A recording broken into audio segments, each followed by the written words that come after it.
Buenos hermanos, ha llegado el momento del alimento espiritual, ese que nos llena más que cualquier cosa. Para eso está a cargo el pastor Agner Añasco. Buenas noches, que Dios los bendiga. Bien, vamos a abrir la Biblia ahí porque vamos a continuar con la segunda parte de la serie titulada La Iglesia que Dios quiere. Recuerden que en el servicio anterior hablamos acerca de las características de una iglesia moderna y de una iglesia bíblica. Entonces hoy vamos a continuar esta enseñanza,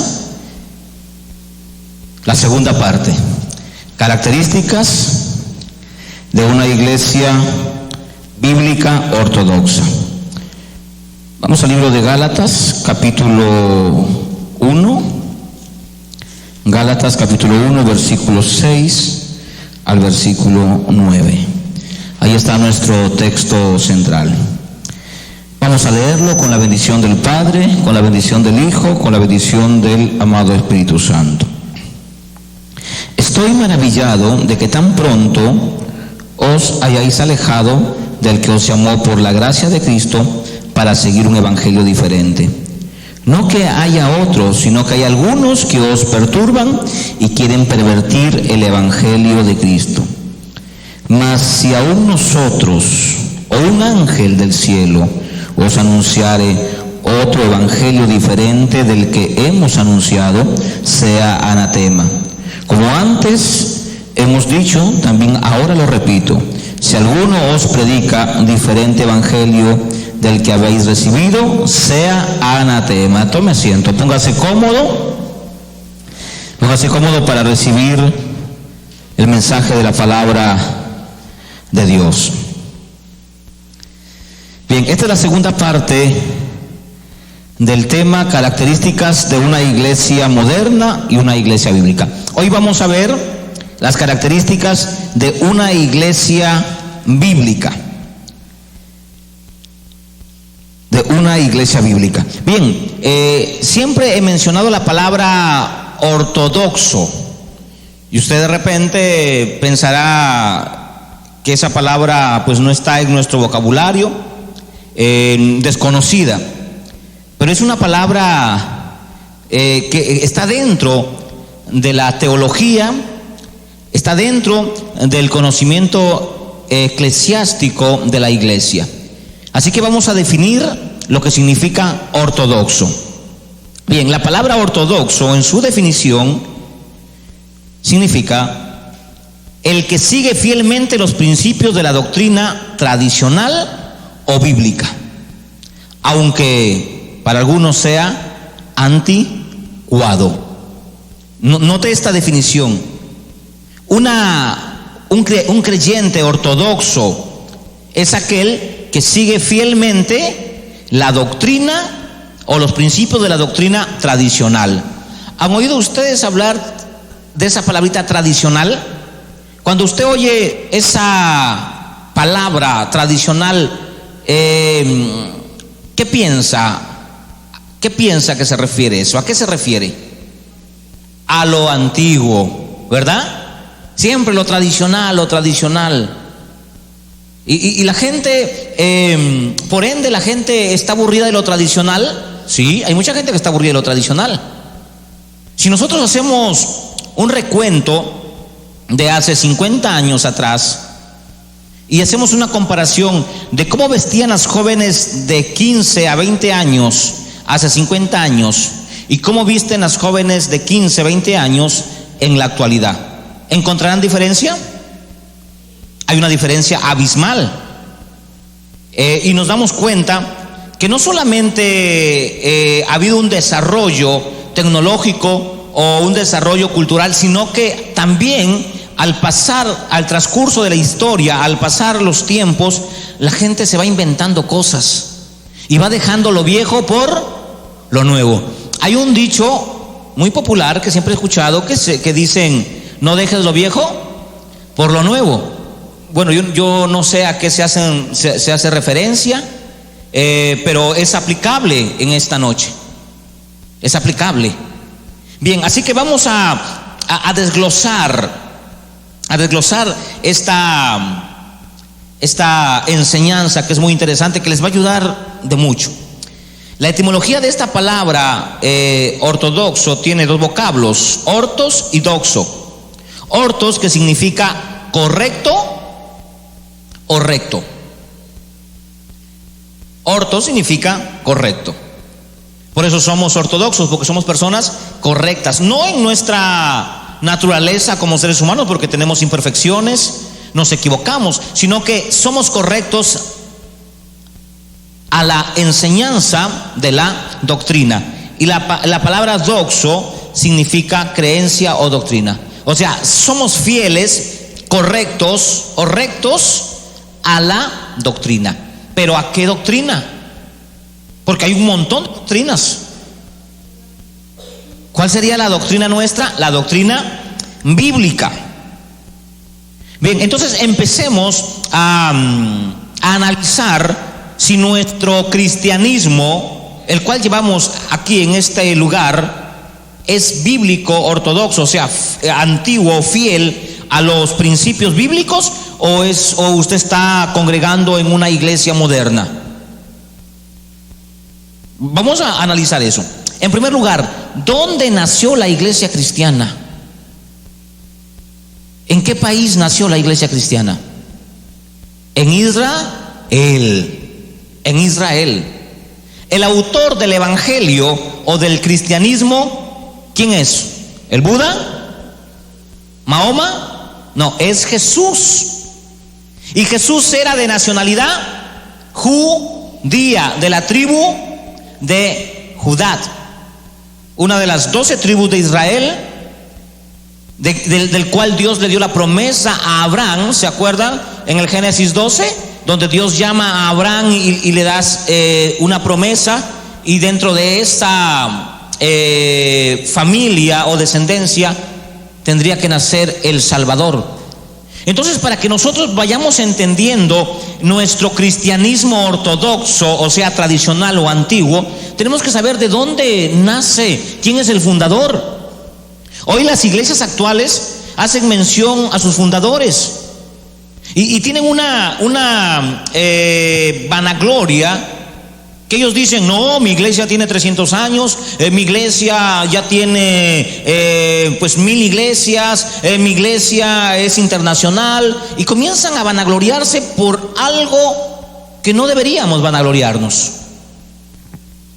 Bueno, mi iglesia tiene 2000 años. Amén. La iglesia del Señor, ¿cuántos años tiene? 2000 años. 2000 más, ¿verdad? 2022. Bien, entonces, ¿dónde nació la iglesia? Vamos al libro de Mateo. Mateo capítulo 16. Aunque la iglesia en sí nace en Hechos, pero vamos a ir un poquito más atrás. Vamos a ir un poquito más atrás, cuando el Señor Jesús inaugura por primera vez a lo cual hoy le llamamos eclesia, de donde viene el término eclesiastés. Mateo capítulo 16, versículo 13, desde ahí le vamos a dar lectura. Viniendo Jesús a la región de Cesarea de Filipos, preguntó a sus discípulos diciendo: ¿quién dicen los hombres que es el Hijo del Hombre? Ellos dijeron: unos dicen que eres Juan el Bautista, otros Elías, otros Jeremías o algún profeta resucitado. Luego Jesús les dice: ¿y ustedes quién dicen que soy? Pedro, Simón, dijo: tú eres el Cristo, el Hijo del Dios viviente. Entonces Jesús le declara y le dice: 3 veces feliz, 3 veces bendecido o bienaventurado eres, Simón, hijo de Jonás, porque esto no te lo reveló carne ni sangre, sino mi Padre que está en los cielos. Y yo también te digo que tú eres una pequeña piedra, pero sobre la revelación de esa pequeña piedra, sobre la revelación que es la roca, que es Cristo, edificaré mi eclesia o iglesia. Entonces, desde el capítulo 16, a través de una revelación del Padre, Jesús manifiesta por primera vez, note usted que este misterio de iglesia, que significa cuerpo, no existe en el Antiguo Testamento, no aparece, pero esta es una revelación que el Padre mismo constituyó para poner a Cristo como cabeza de esta iglesia. Así que la iglesia es mencionada en el libro de Mateo, pero la iglesia se constituye en el libro de los Hechos. En el capítulo 2, la iglesia se reúne por primera vez, y para que la iglesia esté constituida, tiene que tener a la persona del Espíritu Santo. Si en una iglesia no está el Espíritu Santo, eso no es iglesia. Eso puede ser una reunión de personas, puede ser un club social, puede ser cualquier otra cosa, hermano, pero no es iglesia. Para darle el sabor a iglesia o la confirmación de iglesia, tiene que estar presente el Espíritu Santo. ¿Y dónde llegó el Espíritu Santo? En el libro de los Hechos. El libro de los Hechos es constituido un libro histórico. Guarde esto en su cabeza. El libro de los Hechos es constituido un libro histórico, no es un libro doctrinal. Si usted quiere coger una doctrina del libro de los Hechos, usted cometerá un error garrafal. Hoy día, por ejemplo, haciendo una introducción a la enseñanza, me envían un audio de un hermano que trata de confundir a uno de los creyentes de nuestra iglesia, pero por la gracia de Dios, esta hermana tiene los fundamentos claros de en quién ha creído y del conocimiento que les damos. Por eso es necesario que cuando venga a la iglesia, a las enseñanzas, usted tiene que traer dos cosas: Biblia, lápiz y papel. Biblia para estudiar la palabra y lápiz y papel para anotar los principios y los puntos importantes. Porque entonces lo pueden engañar. Mañana se le va a acercar un sectarista o una persona que no cree en las doctrinas bíblicas y le va a tratar a usted de confundir. Y como usted no tiene el conocimiento para revisar, entonces usted puede caer en la trampa. Gracias a Dios que esta hermana está anotando todo y siempre está consultando con la palabra, que pudo refutar la herejía que le estaban comentando. Entonces yo les mandé ahí el audio en el grupo para que lo escucharan. Una de las cosas que dice este señor cristiano, que yo no sé quién le dio la autoridad para que él pueda enseñar, hermano, enseñar. La Biblia dice en el libro de Santiago capítulo 3 que no nos hagamos maestros, o sea, no tratemos de facultarnos el enseñar, porque enseñar no es cualquier cosa, demanda una responsabilidad.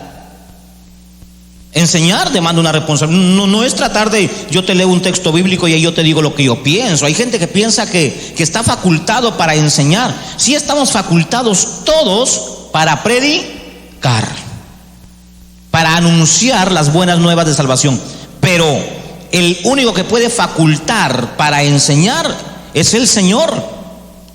Porque el Señor sabe que en la enseñanza puede haber herejías, puede haber problemas y se puede traer a la iglesia, o se puede llevar a la iglesia al infierno, hermano. Un mal maestro puede llevar a la iglesia al infierno. Entonces, no se faculte usted para enseñar. Si usted no conoce un tema, mejor diga: mira, yo desconozco este tema, pero voy a consultarlo o voy a estudiarlo y luego lo discutimos. Porque si usted discute un tema que no conoce, puede incurrir en herejías y llegar al punto de convertirse en un apóstata. Cuando oigo este audio descabellante, antibíblico en su totalidad, este señor decía, una de sus herejías, que el apóstol Pablo no es apóstol de Jesucristo, sino que es apóstol del Espíritu Santo. Porque saca Hechos capítulo 15, donde el Espíritu Santo, a través de Pedro, dice: apartadme a Saulo o a Pablo y a Bernabé para la obra que tengo encomendada. Y coge del libro de los Hechos este hecho histórico como una doctrina. Entonces yo respondo y digo, Pablo es el mentiroso más acérrimo de la Biblia, porque en cada carta que él escribe a las iglesias, ¿cómo se presenta? Pero ¿cómo? La presentación completa, ¿cómo es? Pablo, apóstol de Jesucristo. Pablo, apóstol de Jesucristo. Él no se presenta Pablo, apóstol del Espíritu Santo. Y es más, el Espíritu Santo, su ejercicio en la tierra o en la iglesia, no es venir a levantar apóstoles ni profetas. El ejercicio o la función del Espíritu Santo, dice la Biblia en el libro de Hechos capítulo 16 versículos 7 y 8, es convencer al pecador de pecado, de justicia y de juicio. Pero ¿qué hace con la iglesia? Dice la Escritura que el Espíritu Santo nos hace recordar lo que ya está establecido en la palabra. No hay texto bíblico o hecho histórico que el Espíritu Santo haya venido para levantar o hacer apóstoles y profetas. Y este hermano sectarista dijo, bueno, si es sectarista no debe ser hermano cristiano. Dijo lo siguiente, que él era apóstol, él con Bernabé eran apóstoles del Espíritu Santo. Tratar de justificar sus doctrinas. Es tremendo eso, hermano. Cuando no hay conocimiento en las iglesias, hacemos una eisegesis. Yo creo que entienden esa palabrita porque me han preguntado mucho sobre esa palabrita. Y lo voy a volver a repetir. La palabra exégesis es hacer una investigación profunda de un texto. Es investigar antropológicamente, culturalmente, históricamente, socialmente. O sea, irse a la raíz del suceso, del hecho, para extraer lo que el texto dice. Eso es una exégesis, una investigación profunda. ¿Y qué es una eisegesis? Es coger un texto, leerlo y decir, bueno, esto significa esto. ¿Cómo que eso significa esto y esto? Si no has investigado si en verdad significa eso. En el libro de Mateo 18, los indoctos tuercen la escritura, como dijo el apóstol Pedro, que las epístolas de Pablo las torcían para su beneficio. Entonces en Mateo 18 ahí hay una eisegesis de muchas iglesias que lo han hecho herejía. Entonces ahí dice, todo lo que atares en la tierra será atado en el cielo, y todo lo que desatares en la tierra será desatado en el cielo. Entonces ellos comienzan a atar demonios y a desatar bendiciones, porque ahí dice atar, desatar. Entonces yo supongo o especulo que como es atar, pues no vamos a atar a los hermanos, entonces vamos a atar a los demonios. Yo supongo. Esa es una especulación. Y como yo especulo que ahí dice atar, y como a mí no me da el tiempo, o no quiero investigar, entonces digo, como ahí dice atar, entonces debe ser a los demonios, ¿verdad? Entonces, hay que chantárselo a los demonios. Aquí atamos a los demonios porque ahí dice atar. Oiga, pero ahí no dice demonios, pero bueno, aquí más vamos a atar, por lógica, ¿verdad? Por lógica. Hermano, comienzan a meter situaciones o cosas que el texto no dice nada. Y desatar, aquí vamos a desatar. Pues, los hermanos están desataditos.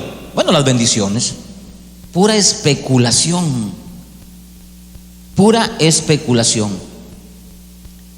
Así están las iglesias.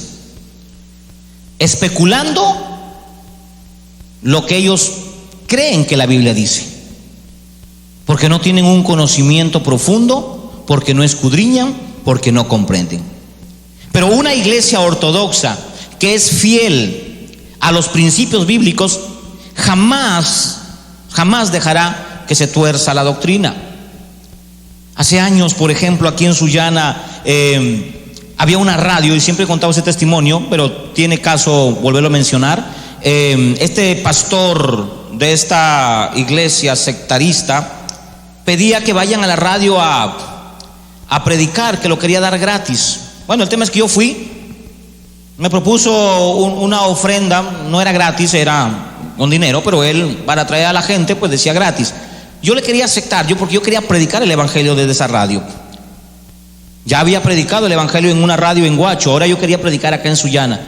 Pero el hombre me dijo lo siguiente: después de que ya yo le acepté la ofrenda, aunque era un poco costosa, inclusive más caro que un programa radial secular. Yo he podido contratar programas radial secular porque he estado en radios y sé cuánto cuesta.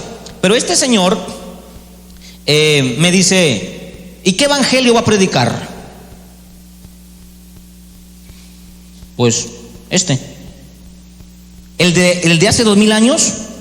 Pues claro, no hay otro, ¿verdad? Y el hombre me dice: no, ese está obsoleto, está viejo, está pasado. Tienes que predicar el evangelio de hace 50 años. Está fresco, Dios lo ha revelado. Es un evangelio poderoso de hace 50 años. Con esa condición te dejo predicar en la radio. Le dije muchas gracias y di la vuelta. ¿Qué quiere usted predicar? ¿Un evangelio fresco? ¿Un evangelio moderno, nuevo? ¿Qué dice Gálatas? Si alguien viene y te anuncia un evangelio nuevo o diferente al que ya se anunció, eres maldito. ¿Cuántos malditos hay en las iglesias? ¿Cuánta gente maldita hay en la iglesia? ¿Sabe usted que hay más malditos en las iglesias evangélicas que afuera? Porque al menos los de afuera no saben nada del evangelio y se van a ir al infierno por sus pecados. Pero en las iglesias hay gente que conoció la verdad, que supo la palabra, y luego se tuercen con un evangelio diferente, aceptando las revelaciones o visiones del pastor o del líder de la iglesia, y aceptan un evangelio diferente, y automáticamente al aceptar un evangelio diferente se vuelven malditos. Entonces, ¿cuántos malditos hay en las iglesias? Ay, no diga eso, pastor, es muy fuerte. No, es que es la verdad. Porque si estás predicando un evangelio que no es el evangelio de hace 2000 años, si estás predicando un evangelio que no es el evangelio bíblico, entonces estás predicando un evangelio diferente. Y la palabra dice: sea maldito el que predica un evangelio diferente. Y no solamente son malditos por predicar un evangelio diferente, porque hay gente que sí predica un evangelio verdadero, pero a medias, añadiéndole. También dice Apocalipsis capítulo 22 versículo 18 que el que le añade al evangelio, o sea, a la profecía, al evangelio, sus revelaciones, sus pensamientos, sus especulaciones, sus ideas o cualquier cosa que se vea hermoso o bonito y le añade al evangelio, también es maldito. Entonces la iglesia está llena de gente maldita. ¿Y por qué están las iglesias con gente maldita? Porque no obedecen el consejo de Jesús. ¿Cuál es el consejo de Jesús? San Juan 5:39. ¿Cuál es el consejo del Señor Jesús? Escudriñad, investigad las escrituras. Es que nosotros, hermanos, nomás queremos leer y ya. Pensamos que con leer ya cumplimos. No nos detenemos un momento para analizar el texto y decir: ¿qué significa esto? ¿Por qué es esto? ¿Por qué se dijo esto? ¿Por qué se hizo esto? Usted nomás lee y no se detiene. No está malo leer, hay que leer. Hay que pasar tiempo con la lectura, y eso es bueno. Pero es mejor escudriñar.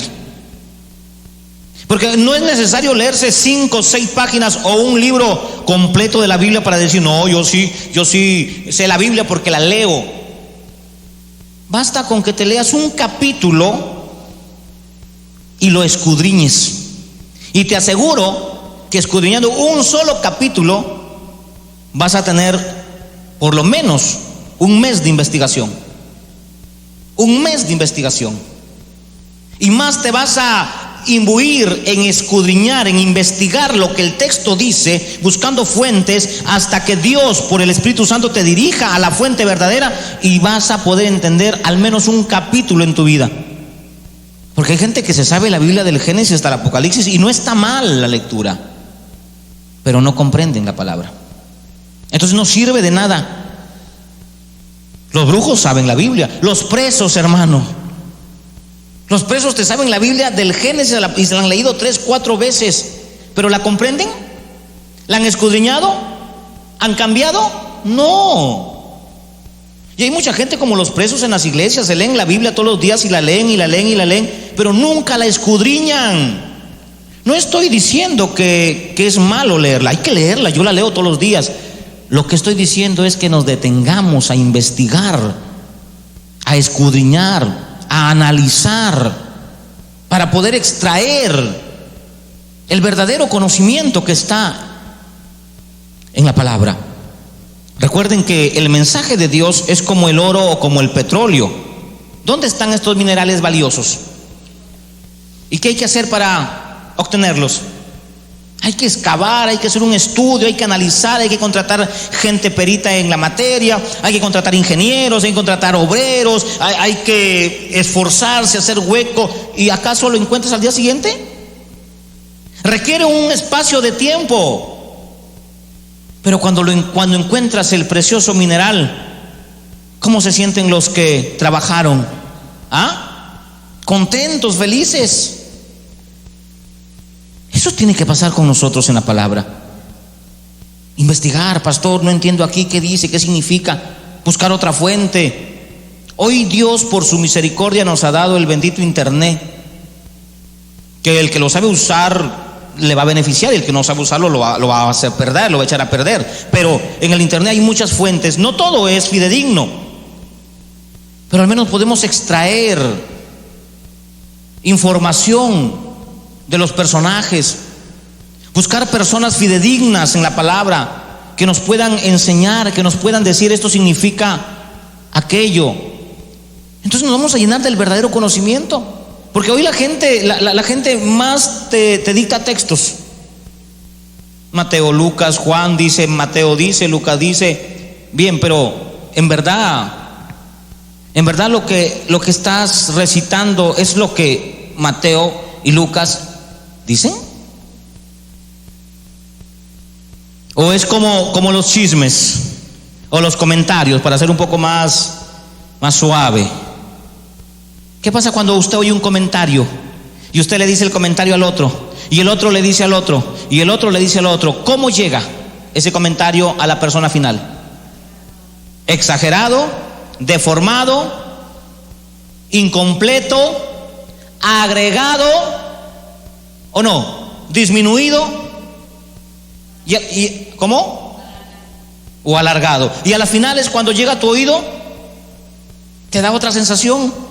Tú dices, pero yo que pensé que el hermano era buena gente. Miren lo que me han dicho, qué tremendo. Y si te quedas con el comentario, destruyes a esa persona. Pero si tú agarras ese comentario que ha pasado de mano en mano, de boca en boca, y comienzas a investigar por tu propia cuenta, llegarás a la verdad. ¿No hacen eso los policías cuando hay una situación? ¿Qué hacen? Buscan testigos, buscan al testigo de acá, al de allá, y van buscando y hasta que hacen su pesquisa y dicen, el señor no es culpable. Estuvo en la hora que no debió estar, pero no es culpable. Mientras otros lo señalan, no, pero si ahí está la cámara que lo vimos que él pasó, entonces él es. Un ejemplo, ¿cierto? Esporádico. Lo mismo pasa con la palabra. ¿Por qué Mateo escribió ciertas cosas?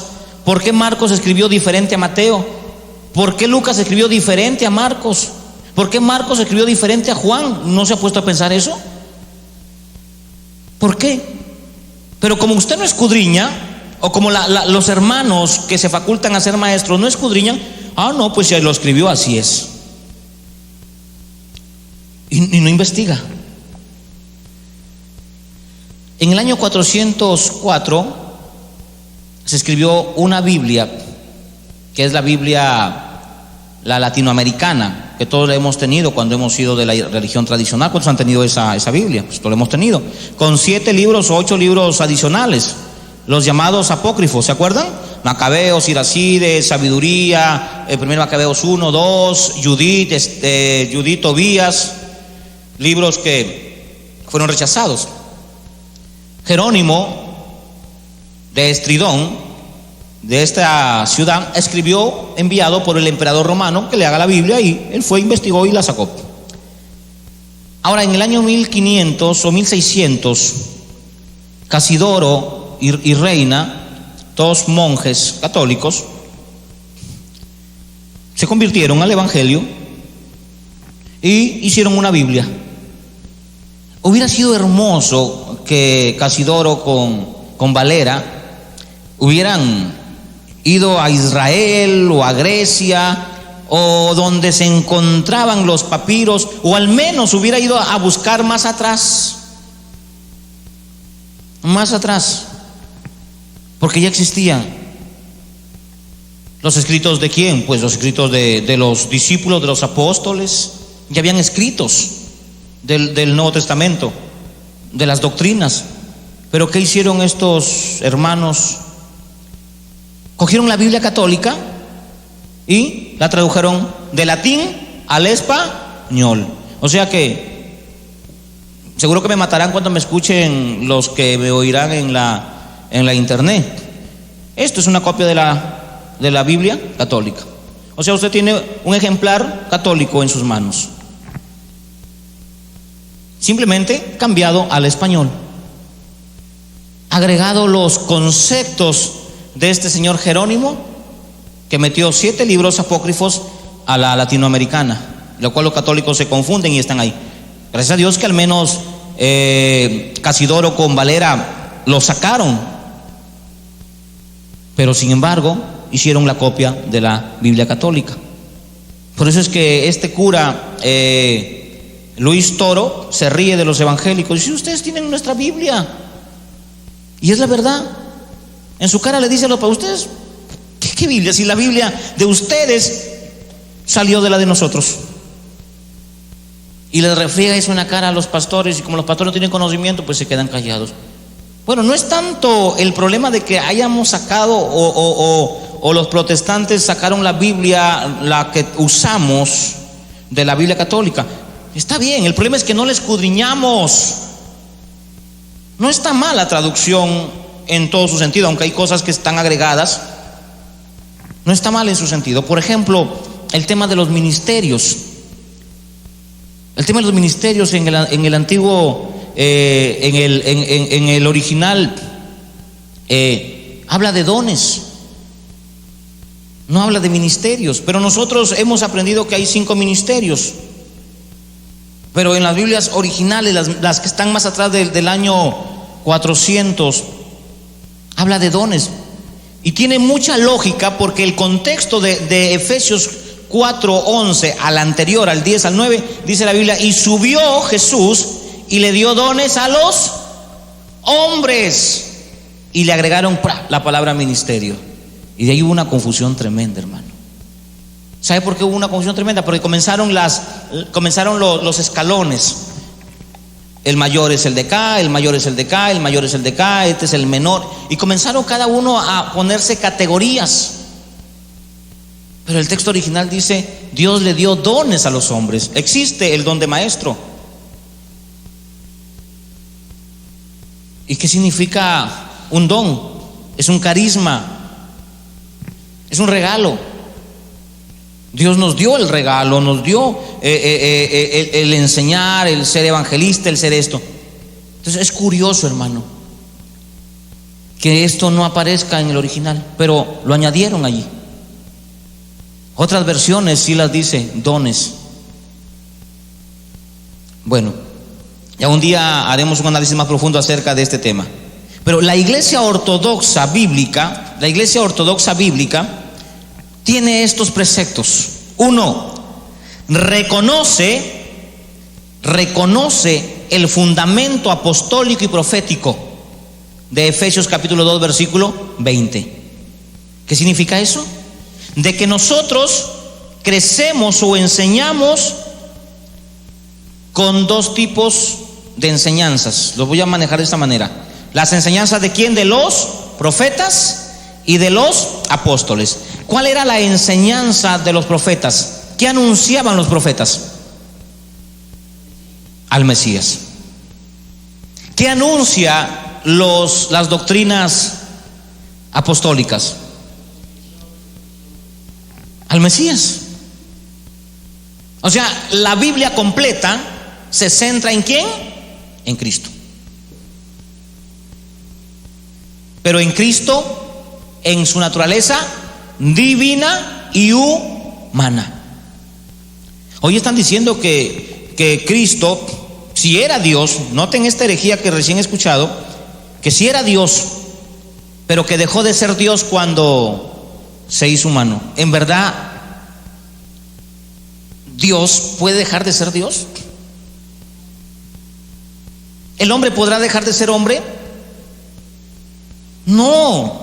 ¿Los ángeles podrán dejar de ser ángeles? Por más que muchos ángeles se volvieron demonios, siguen siendo ángeles o espíritus. No se puede cambiar la naturaleza que ya se hizo, hermanos. Y Dios no tiene sombra de variación. Él no es hombre para que mienta, ni hijo de hombre para que se arrepienta. Es imposible que Dios deje de ser Dios. Pero Él tomó la forma de siervo, pero no dejó de ser Dios. Por eso que cuando Él llegó acá a la tierra, Él era 100% hombre y 100% Dios. El que niegue la divinidad y la preexistencia de Cristo, ese no es de Dios. Entonces, el Antiguo Testamento hablaba de Cristo, pero la gente dice, pero ¿cómo va a hablar de Cristo el Antiguo Testamento si Cristo no existía? ¿Cómo que no existía? ¿Existía Cristo en el Antiguo Testamento, sí o no? Sí. Ignorar la doctrina de la preexistencia de Cristo es ser un hereje, hermano. Porque dice San Juan capítulo 1 que en el principio Cristo ya existía, ya estaba.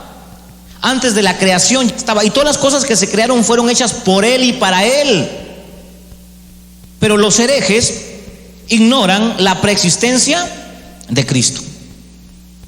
Entonces el Antiguo Testamento nos habla de la preexistencia, de que ya Cristo existía. Pablo dice que la roca que lo seguía, la nube que lo seguía, el maná que caía, era Cristo, la simbología o la representación de Jesucristo. Él ya existía. Que no había tomado cuerpo humano todavía. En el Nuevo Testamento Él tomó cuerpo humano, pero siguió siendo Dios. ¿Sabe usted que hoy están negando la preexistencia y la divinidad de Cristo? Pastores de años, hombres que en toda su vida han declarado que Jesús es Dios, después de 20, 30, 40, 50 años de ministerio están declarando que Jesús no es Dios. Eso nos da a luz a nosotros de que estamos en los tiempos finales. Estamos en los tiempos finales. Entonces la Iglesia Ortodoxa Bíblica reconoce la preexistencia de Cristo. 2. La Iglesia Ortodoxa Cristiana o Bíblica reconoce a la persona de Cristo como Dios y como hombre. Nunca se olvide eso. Si usted por ahí se topa con alguien que dice, no, Cristo es un ángel, ese no es ortodoxo, él tiene un evangelio diferente. 3. La Iglesia Ortodoxa Cristiana es fiel a las doctrinas bíblicas. Es fiel a la doctrina. Tiene como derrotero principal la Biblia.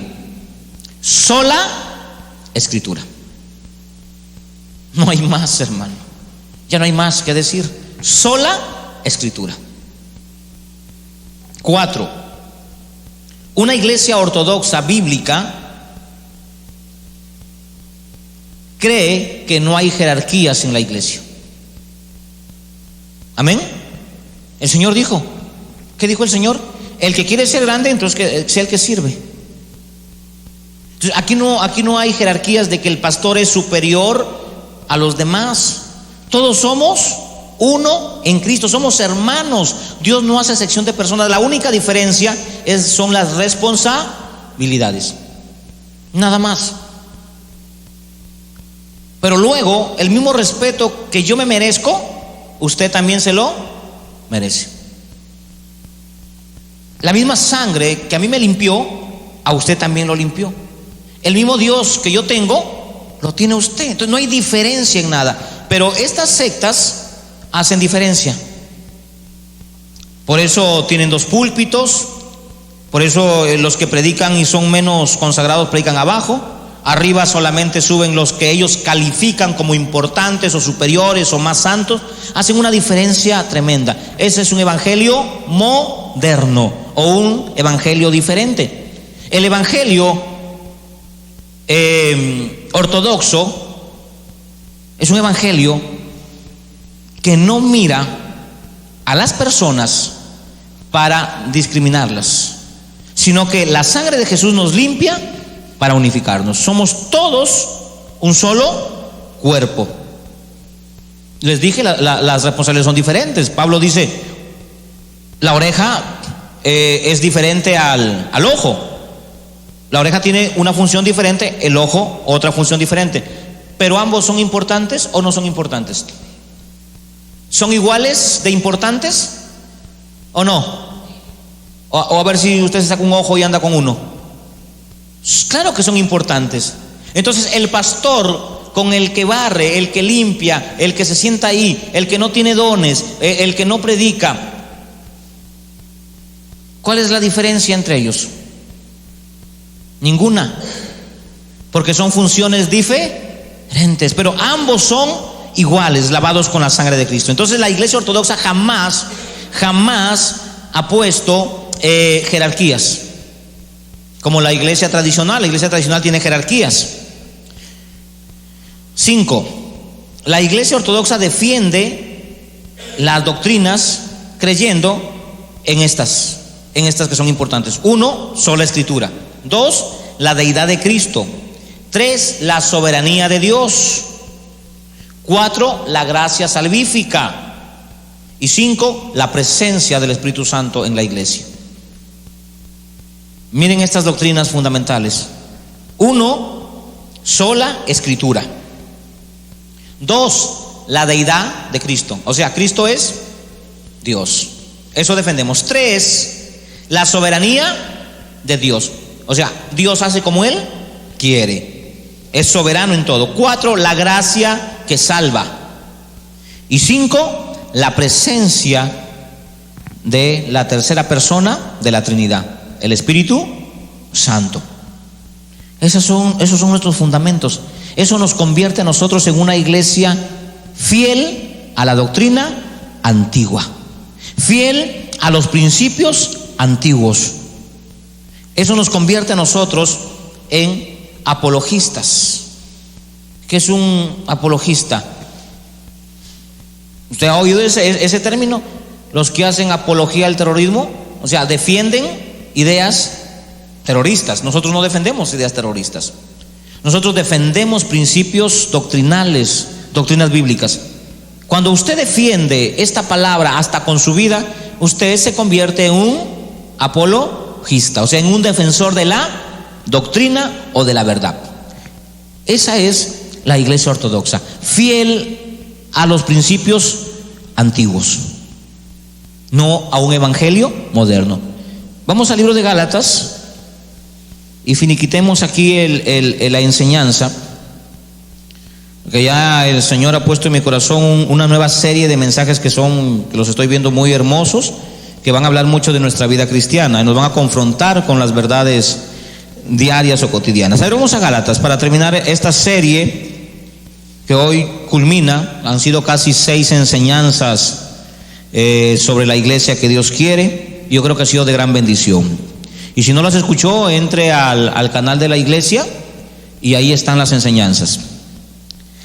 Estoy maravillado, Gálatas 1:6, o sea, sorprendido de que tan pronto os hayáis alejado del que os llamó a la gracia de Cristo para seguir un evangelio diferente. Cuando comenzamos a seguir un evangelio diferente, automáticamente estamos cayendo o nos estamos alejando de la gracia. ¿Y qué nos mantiene a nosotros salvos y santos? ¿Qué nos mantiene? ¿Tus oraciones? ¿Tus ofrendas? La gracia. Por la gracia de Dios somos salvos. ¿Qué pasaría si nos quita el Señor la gracia? ¿Tendríamos méritos para merecer la salvación? Es la gracia que nos ha salvado. La gracia hace que no se cuenten tus pecados. La gracia hace que Dios no te mire como un pecador, sino te mire como a su hijo.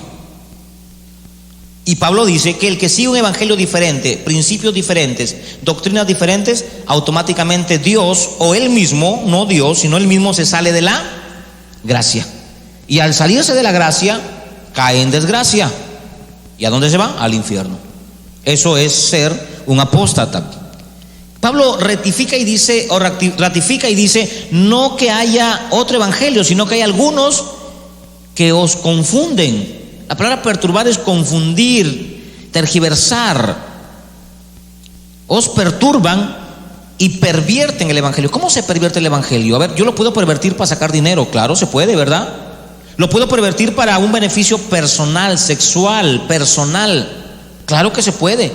Y ya se han visto muchos de estos casos. Por ejemplo, en Lima, con la iglesia Aposento Alto, el dueño de la iglesia de Aposento Alto le dijo a una jovencita: la Biblia dice que yo puedo tener concubinas y Dios te ha seleccionado como mi concubina.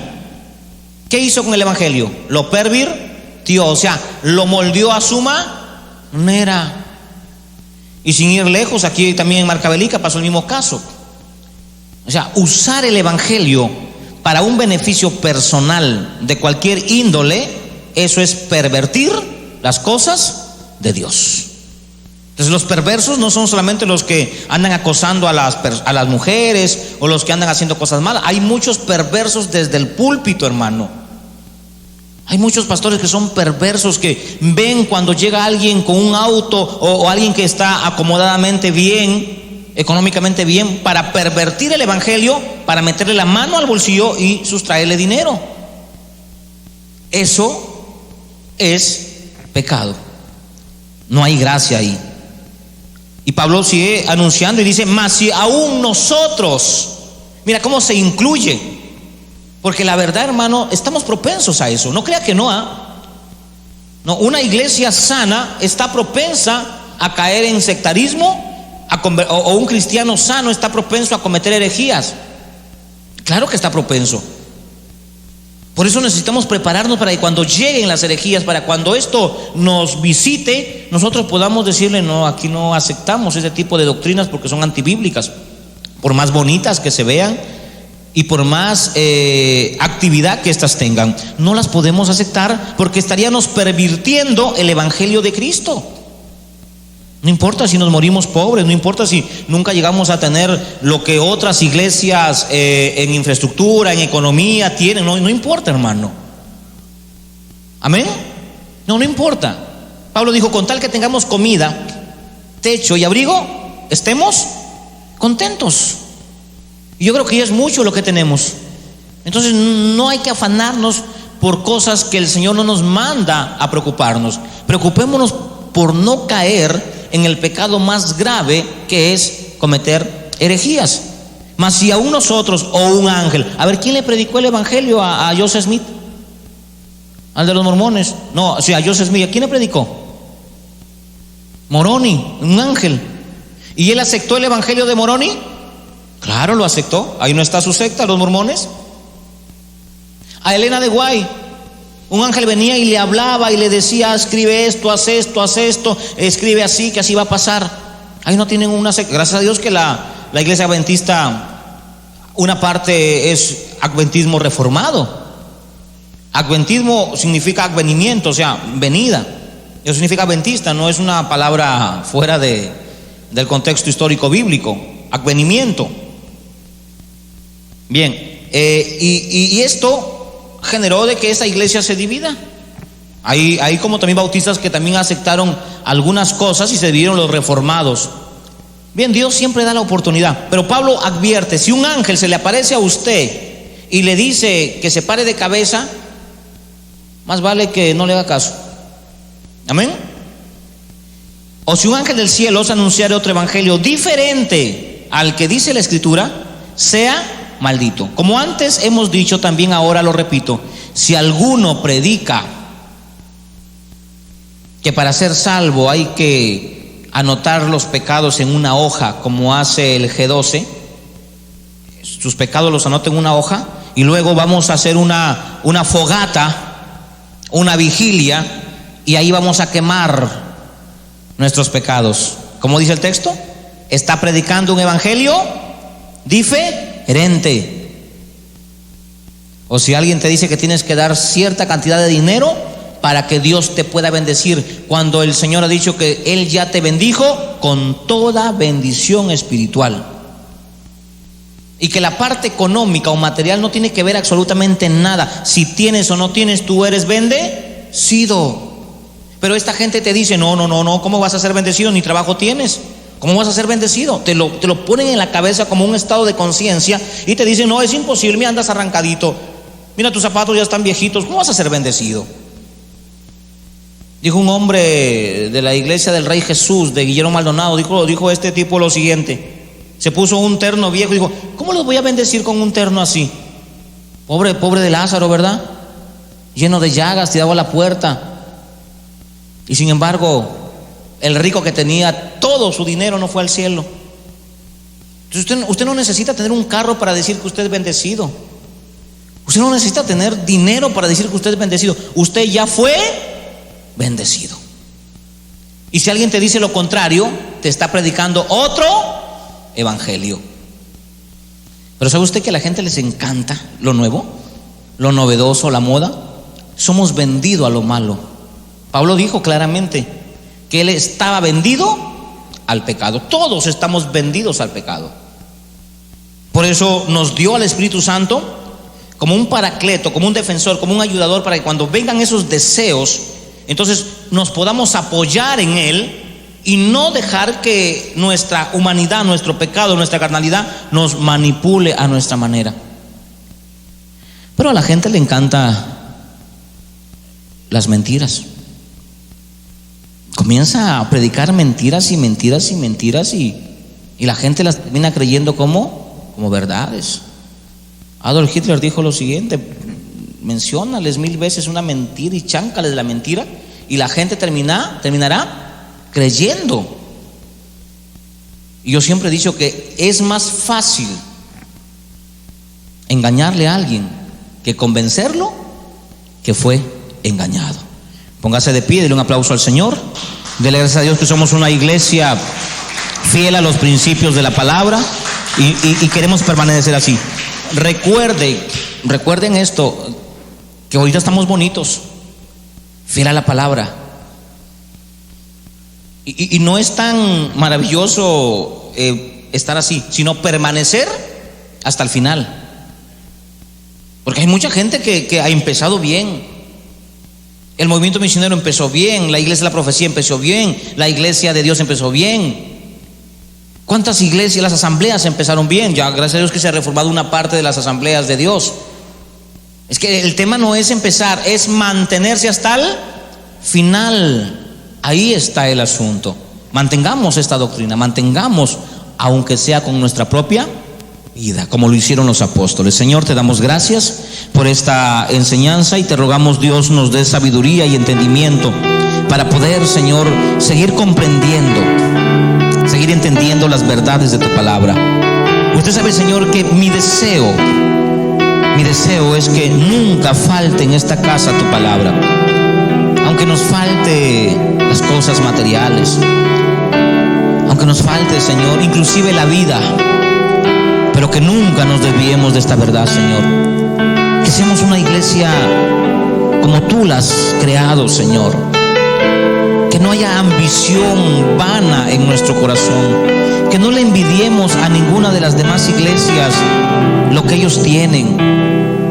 Que estemos conformes, como dice tu palabra, el que se conforma con la sana doctrina. Señor, si hay algún inconformismo en nuestro corazón por tener cosas materiales y por ello entre la envidia, la arrogancia, quítalo de nuestro corazón, Señor. Que nuestro corazón esté puesto en ti. Que nuestro corazón corazón esté sembrado en ti, y que todas las cosas que hagamos, las hagamos con mucha humildad, con mucha sencillez. Pero danos coraje, Señor, para defender la verdad. Danos coraje, Señor, para poder defender los principios bíblicos en los cuales nosotros hemos creído. Ayúdanos en todo esto, Señor. Te lo pedimos en el nombre de Jesús. Amén. Denle un aplauso al Señor.